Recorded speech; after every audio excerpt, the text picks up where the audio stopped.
In this video, I'm going to talk about how to know if your baby has autism with 3 indicators that you must know. All that and more is coming up.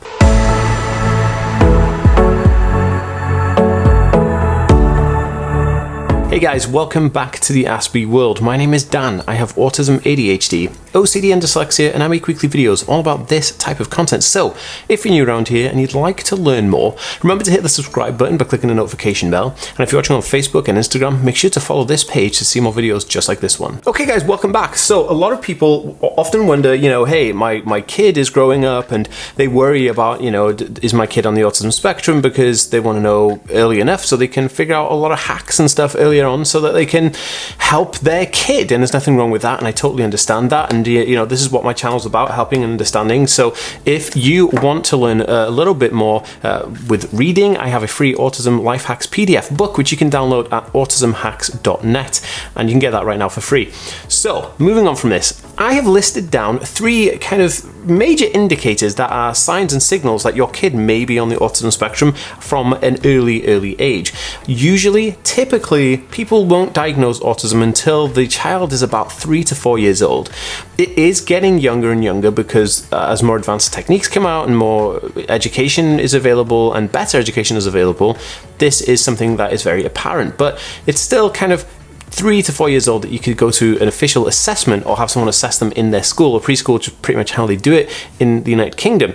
But if you are looking just to kind of see, well, my kid is acting kind of a little bit, differently to the other kids, which is fine, but also, do they show signs of the autism spectrum? Now, to put your mind at ease or to kind of reaffirm your beliefs, this video should help that. This video is sponsored by Way of Leaf, an MMJ medical cannabis card. The idea of this website is to help you as a patient with health conditions and chronic issues access medicine that you need to access using a special card. So you can become a Way of Leaf patient. All you do is go to their website and sign up for the card on the link in the description below. The website's goal is there to help you with diverse health conditions by consulting and obtaining this medical cannabis card, connecting with the best MMJ doctors in different areas, and have access to this card to make you a qualified MMJ patient.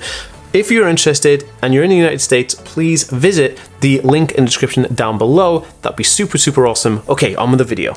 Okay, so the first one I'm talking about is sensory issues. Now, children with an autism spectrum condition may have sensory processing issues, which would include like not taking bottles, or like breast type of teats, because the sensation or the feeling that would get from that would be really difficult for them to maintain in their mouth. So this could lead to your child having to be spoon-fed with milk, like I was when I was a little kid. Oh my goodness, I'm sorry, grandmother and mum. This also could be, using syringes to get them milk, because sensory processing disorder is something that comes comorbidly with autism, and this is due to the fact that the way the brain communicates to the outside world is how it then indicates to the senses how it likes things, so maybe it likes certain smells and doesn't like other smells. So that's how your brain works. So with sensory processing disorder, certain textures can be so overwhelming that they can be almost sickening or uneasy or even upsetting for people on the autism spectrum, which is something that happens quite a lot.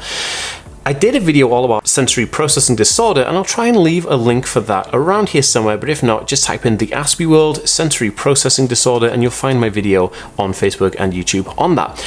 But if your child is displaying sensory processing disorder needs, what could be, the bottle teat is too much for them, and you have to spoon feed them, or you have to use like a syringe to feed them, then this could be somewhat of an indicator to make you think, oh, okay, well, maybe this is part of an autism spectrum disorder. Not every single time, it is possible to, have sensory issues and not be on the autism spectrum, but it's super rare, and I wouldn't say that it's as common as it would be to actually show those signs whilst being on the autism spectrum. Okay, so number 2 is lack of eye contact.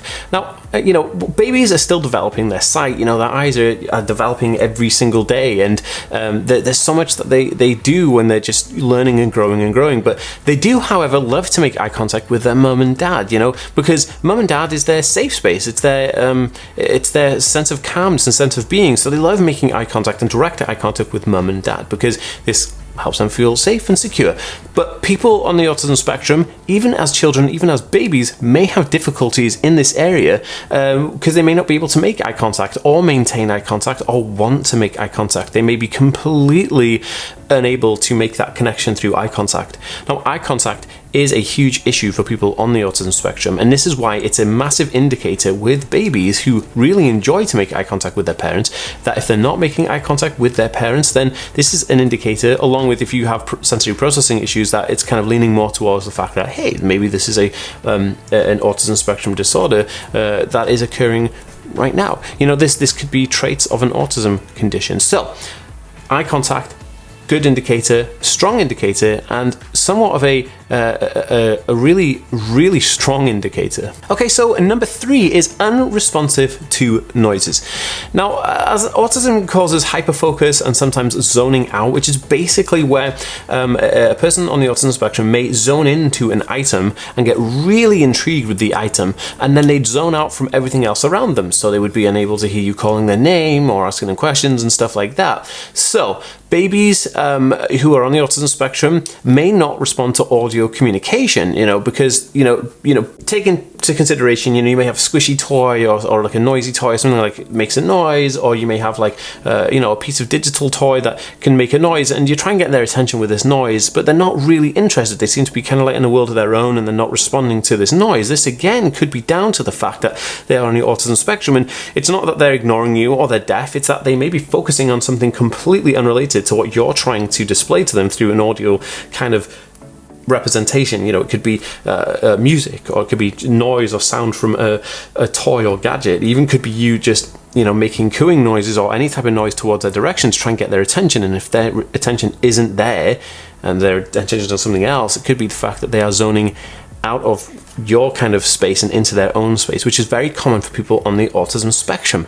Now, remember, these are just suggested indicators and not a positive test. Like, a test should be done, or an assessment, as they call it, should be done professionally once you speak to a pediatrician or your general practitioner or whatever your consultant doctor is that you deal with. But these are just indicators so that it gives you something to go off, to look out for. So, like I said, you know, it's hard with babies because they're so undeveloped as humans. It's not only when they get to the ages of 3 and 4 that these you know, conditions start to develop a little bit more into notable traits and, like, you know, lack of speech or speech delay and learning difficulties in certain areas. You know, it does grow. The condition will show itself more and more as a child grows, but there's enough information that I've put out on that as well. So if you want to check out any of the other videos, make sure you check out the playlists on my channels and my Facebook pages so that you can see what other videos I've got about children on the autism spectrum. But I'd love to know, are you a parent looking right now to see if your child is on the spectrum? Drop me a comment down below. I love to interact with everybody.